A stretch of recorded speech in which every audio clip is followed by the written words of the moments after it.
بسم اللہ الرحمن الرحیم۔ آپ بنی اسرائیل کے سب سے آخری اور مشہور نبی ہیں۔ نبی کریم صلی اللہ علیہ وآلہ وسلم اور آپ کے درمیان 571 سال کا فاصلہ ہے۔ آپ کی والدہ کا نام مریم بنت عمران ہے۔ حضرت یحییٰ علیہ السلام آپ کے خالازاد بھائی تھے، عمر میں ان سے چھوٹے تھے۔ حضرت مریم کی دیکھ بھال حضرت زکریا علیہ السلام کے ذمہ لگی تھی، چونکہ قرآن اندازی میں حضرت زکریا علیہ السلام کا نام نکلا تھا۔ آپ حضرت مریم کے خالو تھے۔ یہ بھی آپ نبی کریم صلی اللہ علیہ وآلہ وسلم کا صدقہ ہے کہ اللہ تعالیٰ نے قرآن کریم میں ان واقعات کو بیان کر دیا جو صدیوں پہلے پیش آئے تھے۔ دنیا ان کو نہیں جانتی تھی۔ جن قوموں کا ان واقعات سے تعلق تھا وہ بھی ان کو بھلا چکی تھی۔ انہی واقعات میں قرآن اندازی کا یہ واقعہ بھی شامل ہے۔ اللہ تعالیٰ فرماتے ہیں، اے نبی، یہ باتیں غیب کی خبروں میں سے ہیں جو ہم آپ کی طرف وحی کرتے ہیں، ورنہ آپ ان لوگوں کے پاس اس وقت موجود نہیں تھے جبکہ وہ اس بات پر قرآن اندازی کے لیے اپنی اپنی کلمے ڈال رہے تھے کہ مریم کا نگران کون بنے گا۔ آپ وہ واحد خاتون ہیں جن کا نام بیت المقدس کی خادمہ کی حیثیت سے قرآن اندازی میں نکلا۔ آپ جس کمرے میں عبادت کیا کرتی تھی وہاں اللہ تعالیٰ آپ کے لیے بے موسمی پھل عطا فرماتے تھے۔ یہ بھی آپ کی فضیلت ہے۔ انہی پہلوؤں کو دیکھ کر حضرت زکریا علیہ السلام نے اللہ تعالیٰ سے اولاد کے لیے دعا کی تھی، اور اللہ تعالیٰ نے آپ کو حضرت یحییٰ علیہ السلام عطا فرمائے۔ جب آپ بالغ ہو گئی تو اللہ تعالیٰ کے فرشتے آپ کی خدمت میں حاضر ہوئے اور انہوں نے آپ سے کہا، اے مریم، اللہ تعالیٰ آپ کو اس کلمے کی بشارت دیتے ہیں جو اللہ کی جانب سے ہوگا۔ اس کا نام مسیح بن مریم ہوگا۔ وہ دنیا اور آخرت میں مرتبہ دار ہوگا اور مقرب لوگوں میں سے ہوگا، اور ماں کی گود میں لوگوں سے باتیں کرے گا، اور جب وہ پوری عمر کا ہوگا تو نیک بختوں میں سے ہوگا۔ حضرت مریم فرشتوں کی باتیں سن کر پریشان ہو گئی کہ ان کی تو ابھی شادی ہی نہیں ہوئی، ان کے ہاں بھلا بیٹا کیسے ہو سکتا ہے، اور اگر ایسا ہو گیا تو لوگ تو انہیں تانے دیں گے۔ اس وقت وہ اپنی پاک دامنی ثابت کرنے کے لیے کیا کریں گی؟ اللہ تعالیٰ نے اس بات کے جواب میں ارشاد فرمایا، مریم، گھبرانا نہیں، تمہیں زبان ہلانے کی ضرورت بھی پیش نہیں آئے گی۔ تمہارا بچہ خود تمہاری صفائی دے گا اور لوگوں کے اعتراضات کی جواب دہی کرے گا۔ حضرت عیسیٰ علیہ السلام کا ذکر قرآن کریم کی 13 سورتوں میں آیا ہے۔ حضرت مریم اس بات پر حیرت زدہ تھی کہ ان کے ہاں اولاد کیسے ہوگی، کیونکہ ابھی تو ان کی شادی بھی نہیں ہوئی۔ تو اس کے جواب میں اللہ تعالیٰ نے فرمایا، یوں ہی ہوگا، اللہ تعالیٰ جو چاہے پیدا کر دیتے ہیں۔ جب وہ کسی کام کا فیصلہ کر لیتے ہیں تو اسے صرف اتنا کہہ دیتے ہیں، ہو جا، چنانچہ وہ ہو جاتا ہے۔ اللہ تعالیٰ میں سب قدرت ہے۔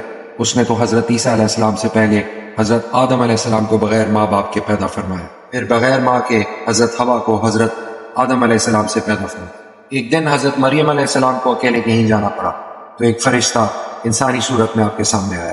آپ اسے دیکھ کر گھبرا گئی اور بولی، میں تجھ سے رحمان کی پناہ مانگتی ہوں اگر تو خدا سے ڈرنے والا ہے۔ اس پر فرشتے نے جواب دیا، میں تو آپ کے رب کا بھیجا ہوا فرشتہ ہوں تاکہ تجھے ایک پاکیزہ لڑکا دوں۔ یہ کہہ کر فرشتے نے آپ پر پھونک ماری اور اللہ کے حکم سے حضرت مریم حاملہ ہو گئی۔ تو آپ نے سوچا کہ یہ قوم جاہل ہے، اسے اس ساری صورتحال کی کیا خبر، نہ معلوم اب کیا کیا الزام تراشیاں کریں۔ اس لیے آپ نے سوچا کسی الگ تھلگ گھر چلے جانا چاہیے۔ چنانچہ آپ یروشلم چلی گئیں۔ یہ جگہ بیت المقدس سے 9 میل دور ہے۔ اس مقام کو آج کل بیت الحم کہتے ہیں۔ اس بستی میں زیتون اور دوسرے پھلدار درخت ہوتے ہیں۔ جب آپ وہاں پہنچی تو آپ کھجور کے ایک درخت کے نیچے اس کے تنے کا سہارا لے کر بیٹھ گئی۔ اللہ تعالیٰ نے پھر آپ کی طرف فرشتے کو بھیجا، اس نے آپ کا حوصلہ بڑھایا۔ یہ فرشتے جبرائیل علیہ السلام تھے۔ انہوں نے کہا، اے مریم، غمگین نہ ہو، تیرے رب نے ایک چشمہ جاری کر دیا ہے، اور تو اس کھجور کے تنے کو پکڑ کر ہلا۔ اس کے ہلانے سے تجھ پر تازہ کھجوریں جڑیں گی۔ تو کھجوریں کھا، پانی پی اور اپنی آنکھیں ٹھنڈی رکھ۔ اس کے بعد اللہ تعالیٰ نے فرمایا، پھر اگر آدمیوں میں سے کسی کو دیکھے تو اشارے سے کہہ دینا کہ میں رحمان کے لیے روزے کی منت مان رکھی ہے، لہٰذا میں کسی انسان سے کلام نہیں کروں گی۔ اس ہدایت میں اللہ تعالیٰ نے آپ کو بدنامی سے بچنے کا طریقہ بتایا۔ اس وقت کی شریعت میں روزے دار خاموش رہتے تھے۔ پھر جب حضرت مریم بچے کو گود میں اٹھائے لوگوں کی طرف آئی تو لوگوں نے آپ سے کہا، یہ تو نے کیا کیا؟ آپ نے اشارے سے بتایا کہ میرا روزہ ہے، اور تم لوگ جو مجھ پر بہتان باندھ رہے ہو اس کا جواب میرے اس شیر خوار بچے سے پوچھ لو۔ لوگ تو پہلے ہی الزام لگا رہے تھے۔ آپ کے اشارہ کرنے پر بولے، یہ بچہ بھلا کیا جواب دے گا؟ یہ تو کیا نئی بات کہہ رہی ہے؟ کبھی اتنا سا بچہ بھی بولا کرتا ہے؟ حضرت عیسیٰ علیہ السلام اس وقت اللہ کے حکم سے بولے، میں اللہ کا بندہ ہوں، اس نے مجھے کتاب دی ہے اور اس نے مجھے نبی بنایا ہے، اور میں جہاں کہیں بھی ہوں مجھے اللہ نے بابرکت کہا ہے۔ جب تک میں زندہ رہوں مجھے نماز پڑھنے اور زکوٰۃ ادا کرنے کا حکم دیا ہے، اور اپنی ماں کا اس نے مجھے خدمت گزار بنایا، اور اس نے مجھے سرکش اور بدبخت نہیں بنایا، اور مجھ پر اللہ کی طرف سے سلامتی ہے، جس دن میں پیدا ہوا اور جس دن میں مروں گا اور جس دن مجھے زندہ کر کے دوبارہ اٹھایا جائے۔ وہ قوم دودھ پیتے بچے کی باتیں سن کر حیرت زدہ رہ گئی۔ حضرت مریم سے ان کی بدگمانی دور ہو گئی، ساتھ ہی قوم نے جان لیا کہ حضرت عیسیٰ علیہ السلام عام بچوں کی طرح نہیں ہے، بلکہ اپنے وقت پر یہ بہت اہم شخصیت ہوں گے۔ یعنی یہی نہیں بلکہ ماں بیٹے کے وجود کو اپنے لیے خیر و برکت کا سبب سمجھنا شروع کر دیا۔ ان حالات میں حضرت عیسیٰ علیہ السلام اپنی والدہ محترمہ کی آغوش میں پرورش پاتے رہے۔ اللہ کی قدرت کہ آپ کو بغیر باپ کے پیدا فرمایا، پھر آپ کی تربیت کرائی تاکہ بڑے ہونے پر بنی اسرائیل کی اصلاح کر سکیں۔ اس وقت بیت المقدس کے حالات اچھے نہیں تھے، اس لیے حضرت مریم آپ کو مصر لے آئیں، پھر مصر سے ناصرہ چلی گئیں۔ جب آپ 13 سال کے قریب ہو گئے تب آپ کو واپس بیت المقدس لے گئی۔ آپ کی نبوت سے پہلے حضرت زکریا علیہ السلام اور حضرت یحییٰ علیہ السلام نے لوگوں سے کہا تھا کہ ہمارے بعد ایک نبی آنے والے ہیں۔ اس دوران بنی اسرائیل کے مذہبی حالات اور زیادہ خراب ہو چکے تھے، وہ مشرکانہ رسوم کے دلدادہ ہو چکے تھے، تورات کے احکامات کو بدل دیا گیا تھا۔ ان حالات میں اللہ تعالیٰ نے آپ کو نبوت سے سرفراز فرمایا۔ یہ اشارہ تو اس وقت مل ہی چکا تھا کہ آپ اللہ کے نبی ہیں جب آپ نے ماں کی گود میں باتیں کی تھی۔ بنی اسرائیل یا تو انبیاء کو مانتے ہی نہیں تھے، یا مانتے تھے تو انہیں حد سے بڑھا دیتے تھے۔ چنانچہ حضرت عیسیٰ علیہ السلام کو بھی ایک گروہ نے خدا کا بیٹا کہنا شروع کر دیا اور 3 خدا بنا لیے، ایک خدا، دوسرے خدا کا بیٹا یعنی حضرت عیسیٰ علیہ السلام، اور تیسری آپ کی والدہ حضرت مریم علیہ السلام۔ وہ کہنے لگے خدا 3 ہے۔ عیسیٰ علیہ السلام کو اللہ تعالیٰ نے انجیل مقدس عطا فرمائی، انجیل وزریہ جبرائیل علیہ السلام ملی۔ آپ تو تورات کی بھی تصدیق کرتے تھے، اس کے ساتھ اللہ تعالیٰ نے آپ کو معجزات بھی عطا فرمائے۔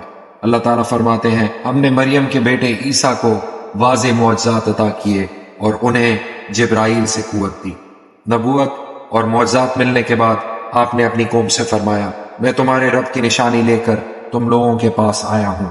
وہ یہ ہے کہ میں تمہارے سامنے مٹی سے ایک پرندے کی صورت بناتا ہوں، پھر اس کے اندر پھونک مارتا ہوں تو وہ اللہ کے حکم سے سچ مچ پرندہ بن جاتا ہے، اور میں خدا کے حکم سے پیدائشی اندھے کو تندرست کر دیتا ہوں، اور جو کچھ تم کھاتے ہو اور جو کچھ دوسرے دن کے لیے اپنے گھروں میں رکھ آئے ہو میں وہ تمہیں سب بتا دیتا ہوں۔ بلا شبہ ان باتوں میں تمہارے لیے بڑی دلیل ہے اگر تم ایمان لانے والے ہو۔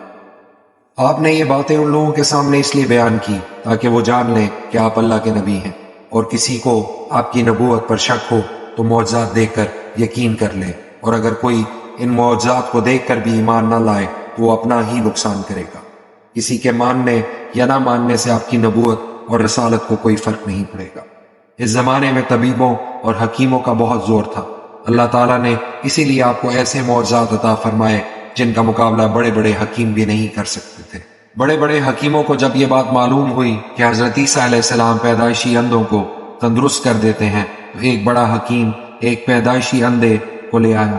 اس نے آپ سے کہا، اس مریض کو اچھا کر کے دکھائیں۔ آپ نے دونوں پر اپنا ہاتھ پھیرا، اللہ کے حکم سے وہ تندرست ہو گیا، لیکن وہ حکیم پھر بھی ان پر ایمان نہ لایا۔ یہاں یہ بات یاد رہنی چاہیے کہ معجزہ نبی کا اپنا فعل نہیں ہوتا بلکہ اللہ کا کام ہوتا ہے۔ ان معجزات کے علاوہ بھی اللہ تعالیٰ نے آپ کو معجزات عطا فرمائے تھے۔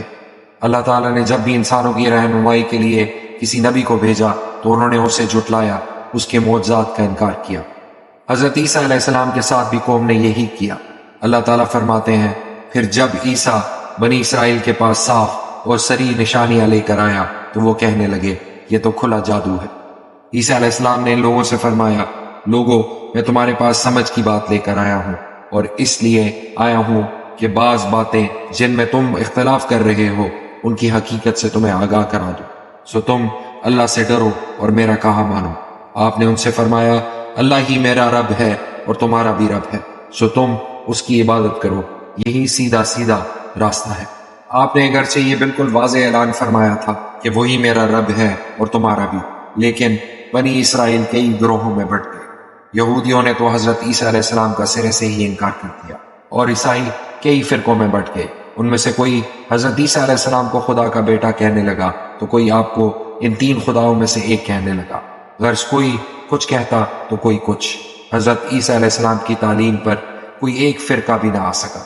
اللہ تعالیٰ نے ان کے بارے میں اعلان فرمایا، یقیناً وہ لوگ کافر ہو چکے جنہوں نے یوں کہا کہ مسیح ابن مریم ہی خدا ہے، حالانکہ خود مسیح نے بنی اسرائیل سے کہا تھا کہ اے بنی اسرائیل، تم اللہ کی عبادت کرو جو میرا بھی رب ہے اور تمہارا بھی۔ یقین جانو کہ جو شخص اللہ کے ساتھ کسی کو شریک کرے گا، اللہ تعالیٰ اس پر جنت کو حرام کر دے گا اور اس کا ٹھکانہ دوزخ ہے، اور ایسے ظالموں کا کوئی مددگار نہ ہوگا۔ یعنی وہ لوگ حضرت عیسیٰ علیہ السلام کو خدا ماننے لگے تھے۔ پھر اللہ تعالیٰ نے ان کے بارے میں فرمایا، بلا شبہ وہ لوگ بھی کافر ہو گئے جنہوں نے یوں کہا کہ خدا 3 ہے، حالانکہ ایک معبود کے اور کوئی معبود نہیں۔ اور اگر یہ لوگ اپنی باتوں سے باز نہ آئے تو جو لوگ ان میں سے کفر پر قائم رہیں گے انہیں ضرور دردناک عذاب ہوگا۔ آپ آسمان پر اٹھائے جانے سے پہلے تک مسلسل دین کی تبلیغ کرتے رہے۔ اپنی زندگی آپ نے اسی کام کے لیے وقف کر دی تھی۔ آپ جتنی تبلیغ کرتے گئے، بنی اسرائیل اتنا ہی آپ کے مخالف ہوتے گئے، یہاں تک کہ مخالفت میں اس قدر بڑھ گئے کہ آپ کی جان لینے کی کوششیں شروع کر دی۔ آپ کے زمانے میں کیسر روم بادشاہ تھا۔ اس نے کچھ ایسے خواب دیکھے تھے جن سے اسے خطرہ تھا کہ اس کی حکومت ختم ہونے والی ہے۔ ادھر حضرت مریم علیہ السلام سے بغیر باپ کے آپ کی ولادت ہوئی۔ اس بات کی ہر طرف شہرت ہو گئی، اور جب آپ ماں کی گود میں بولے تو شہرت اور زیادہ بڑھ گئی۔ حالات خطرناک دیکھ کر حضرت مریم آپ کو لے کر مصر چلی گئی۔ تقریباً 12 سال وہیں رہی۔ اس دوران بادشاہ کا انتقال ہو گیا۔ حضرت مریم آپ کو لے کر واپس ملک شام آ گئی۔ اس کے بعد آپ کی تبلیغ سے 12 آدمی آپ پر ایمان لے آئے۔ قرآن کریم میں ان لوگوں کو حواری کہا گیا ہے۔ یہودی اس سے پہلے ہی سمجھ گئے تھے کہ آپ واقعی اللہ کے نبی ہیں، اس لیے وہ آپ کو ٹھکانے لگانے کی فکر میں لگ گئے۔ آپ علیہ السلام بھی بنی اسرائیل کے ناپاک ارادے بھانپ چکے تھے، اسی لیے آپ نے اپنے حواریوں کی جماعت بنائی تھی۔ آپ نے اپنے حواریوں کو بتایا، اور یہود نے خفیہ سازش کی اور ہم نے ان کے مقابلے میں عیسیٰ کی حفاظت کی۔ خفیہ تدبیر کی، اور اللہ تدبیر کرنے والوں میں سے سب سے بہتر اور برتر ہے۔ جس طرح نبی کریم صلی اللہ علیہ وآلہ وسلم کے ساتھیوں کو صحابہ کرام کہتے تھے، اسی طرح حضرت عیسیٰ علیہ السلام کے ساتھیوں کو حواری کہا گیا ہے۔ یہ لوگ آپ پر ایمان لائے اور پھر آپ کے ساتھ ساتھ رہے۔ ان کی تعداد 12 تھی۔ ان لوگوں نے حضرت عیسیٰ علیہ السلام سے یہ فرمائش کی تھی، اے عیسیٰ مریم کے بیٹے، کیا آپ کا رب ایسا کر سکتا ہے کہ ہم پر آسمان سے کھانے کا ایک خوان نازل کرے؟ یہ سن کر آپ نے انہیں کہا، اگر تم ایمان والے ہو تو خدا سے ڈرو، یعنی ایسی فرمائش نہ کرو۔ اس پر وہ بولے، ہمارا مقصد یہ ہے کہ ہم اس خوان میں سے کچھ کھائیں بھی اور ہمارے دلوں کو اطمینان بھی ہو، اور اس بات کا پورا یقین ہو جائے کہ آپ نے ہم سے سچ کہا، اور ہم اس نزول مائدہ پر گواہی دینے والوں میں سے ہو جائیں۔ اس بات پر آپ کو یقین ہو گیا کہ یہ لوگ پرخلوص ہیں، تو آپ نے دعا کی، اے اللہ، اے ہمارے پروردگار، ہم پر آسمان سے کھانے کا ایک خوان نازل فرمائیں کہ وہ خوان ہمارے پہلوں اور بعد والوں سب کے لیے خوشی کی بات قرار پائے، اور آپ کی قدرت کا یہ معاہدہ ایک نشان ہو جائے اور ہمیں روزی عطا فرمائے۔ آپ سب سے بہترین روزی دینے والے۔ آپ ابھی دعا میں مشغول تھے کہ آسمان سے معاہدہ کا تحفہ پہنچ گیا۔ آپ نے شکرانے کے 2 نوافل ادا کیے۔ اس کے بعد خوان کھولا تو اس میں تلی ہوئی مچھلیاں، تر و تازہ پھل اور روٹیاں تھیں۔ خوان کھولتے ہی ایسی خوشبو نکلی کہ اس کی مہک نے سبھی کو مست کر دیا۔ یہ خوان 40 دن تک اترتا رہا۔ اس کے بارے میں حکم یہ نازل ہوا تھا کہ اس کھانے کو غریب اور بیمار لوگ کھائیں گے، مالدار، تندرست اور توانا لوگ نہ کھائیں۔ مگر انہوں نے حکم کی خلاف ورزی کی اور مالداروں نے بھی کھانا شروع کر دیا۔ اس خلاف ورزی پر ان میں سے 80 آدمیوں کو بندر بنا دیا گیا۔ معاہدہ کا یہ خوان چونکہ اتوار کے روز اترا تھا، اس لیے نصاری کے ہاں اتوار کو عید کا دن خیال کیا جاتا ہے، جس طرح مسلمانوں کے ہاں جمعے کے دن کو سمجھا جاتا ہے۔ نبوت ملنے کے بعد آپ 3 سال تک بہت توجہ سے تبلیغ کرتے رہے۔ نہ آپ نے شادی کی، نہ اپنے لیے گھر بنایا۔ آپ شہر شہر اور بستی بستی جا کر اللہ کا پیغام لوگوں کو سناتے رہے۔ جہاں رات ہو جاتی آپ وہیں بغیر بستر اور بوریے کے رات گزارنے کے لیے ٹھہر جاتے اور اللہ کی عبادت میں لگ جاتے۔ آپ فرمایا کرتے تھے، میں اپنے پاس ایسی کوئی چیز نہیں رکھنا چاہتا جس سے عبادت میں خلل آئے۔ آپ کے پاس لکڑی کا ایک پیالہ تھا، آپ اس سے پانی پیا کرتے تھے۔ ایک دن آپ نے دیکھا کہ ایک آدمی ہاتھ کی ہتھیلی کے ذریعے پانی پی رہا ہے۔ اس روز سے آپ نے پیالے کا استعمال بھی چھوڑ دیا۔ آپ کے پاس سر کے بالوں اور داڑھی میں خلال کے لیے لکڑی کا ایک کنگا تھا۔ ایک دن آپ نے ایک شخص کو ہاتھ سے داڑھی اور سر کے بال درست کرتے دیکھا تو آپ نے کنگے کا استعمال بھی ترک کر دیا۔ اس کے بغیر بھی کام چل سکتا ہے۔ غرض آپ نے اپنی زندگی مسافروں کی طرح گزاری۔ ایک روز آپ نے بنی اسرائیل کو خطبہ دیا۔ آپ نے اس خطبے میں فرمایا، اے بنی اسرائیل، بے شک میں اللہ کا رسول ہوں، میں اس چیز کی تصدیق کرنے والا ہوں جو مجھ سے پہلے نازل کی گئی۔ ملک شام میں اس وقت رومیوں کی بادشاہت تھی۔ کیسر روم کی طرف سے وہاں ایک حاکم مقرر تھا، اس کا نام ہردولیس تھا۔ حضرت عیسیٰ علیہ السلام اپنے حواریوں کو ساتھ لے کر ملک شام میں معجزہ دکھا کر وعظ اور نصیحت کرتے تھے۔ اس طرح سینکڑوں کی تعداد میں مرد اور عورتیں ان پر ایمان لے آتے تھے۔ اس پر یہود جلتے تھے، حسد کرتے تھے، پھر وہ دشمنی پر اتر آئے اور آپ کو قتل کرنے کا منصوبہ بنانے لگے۔ آپ دن کے وقت یروشلم میں آ کر مسجد اقصیٰ میں وعظ فرماتے تھے۔ اپنے حواریوں اور ایمان لانے والے دوسرے لوگوں سے فرماتے کہ دین عیسوی پر قائم رہنا اور میرے بعد نبی آخر الزماں بھی آنے والے ہیں، ان کی پیروی کرنا۔ آپ اس بات کی بار بار تاکید فرماتے۔ حواریوں میں سے ایک کا نام یہودا تھا۔ یہ قتل کا منصوبہ بنانے والوں کے پاس گیا، ان سے کہا، میں مسیح کا پتہ بتا سکتا ہوں اگر تم میری مٹھی گرم کر دو۔ انہوں نے اسے 30 سکے رشوت کے طور پر دیے۔ اس نے آپ کا پتہ بتا دیا۔ اس طرح یہودیوں کی جماعت آپ کو قتل کرنے کے ارادے سے اس پہاڑی پر پہنچ گئی جس پر آپ موجود تھے۔ آپ اس وقت ایک مکان میں موجود تھے۔ یہودا بھی اندر آپ کے ساتھ تھا، دوسرے حواری بھی ساتھ تھے۔ جو ہی یہودی اندر داخل ہوئے، اللہ تعالیٰ نے آپ کو آسمان پر اٹھا لیا اور یہودا کی صورت تبدیل کر دی، اور حضرت عیسیٰ علیہ السلام کا حلیہ اس کا حلیہ بن گیا۔ یہودی جو اندر داخل ہوئے تھے، انہوں نے اسے عیسیٰ علیہ السلام خیال کرتے ہوئے گرفتار کر لیا۔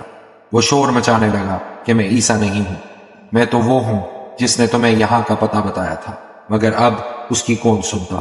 انہوں نے اسے پکڑ کر سولی پر چڑھا دیا۔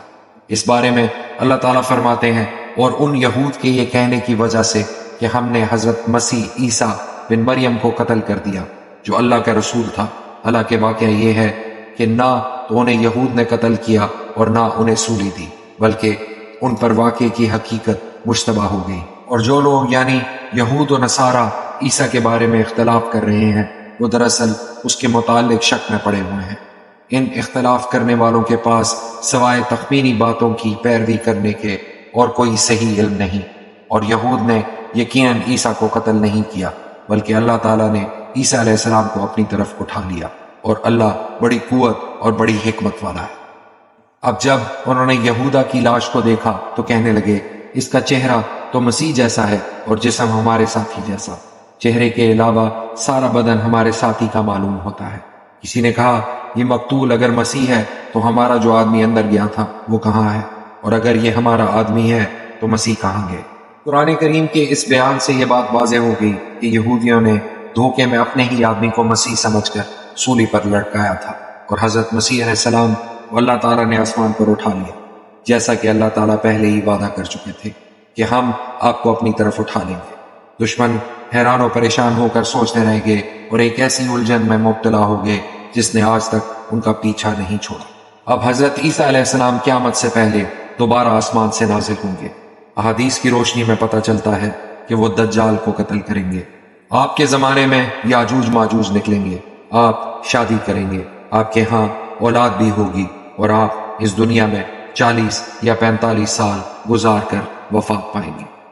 آپ کو نبی کریم صلی اللہ علیہ وآلہ وسلم کے روضہ مبارک کے پاس دفن کیا جائے گا، وہاں آپ کی قبر کی جگہ موجود ہے۔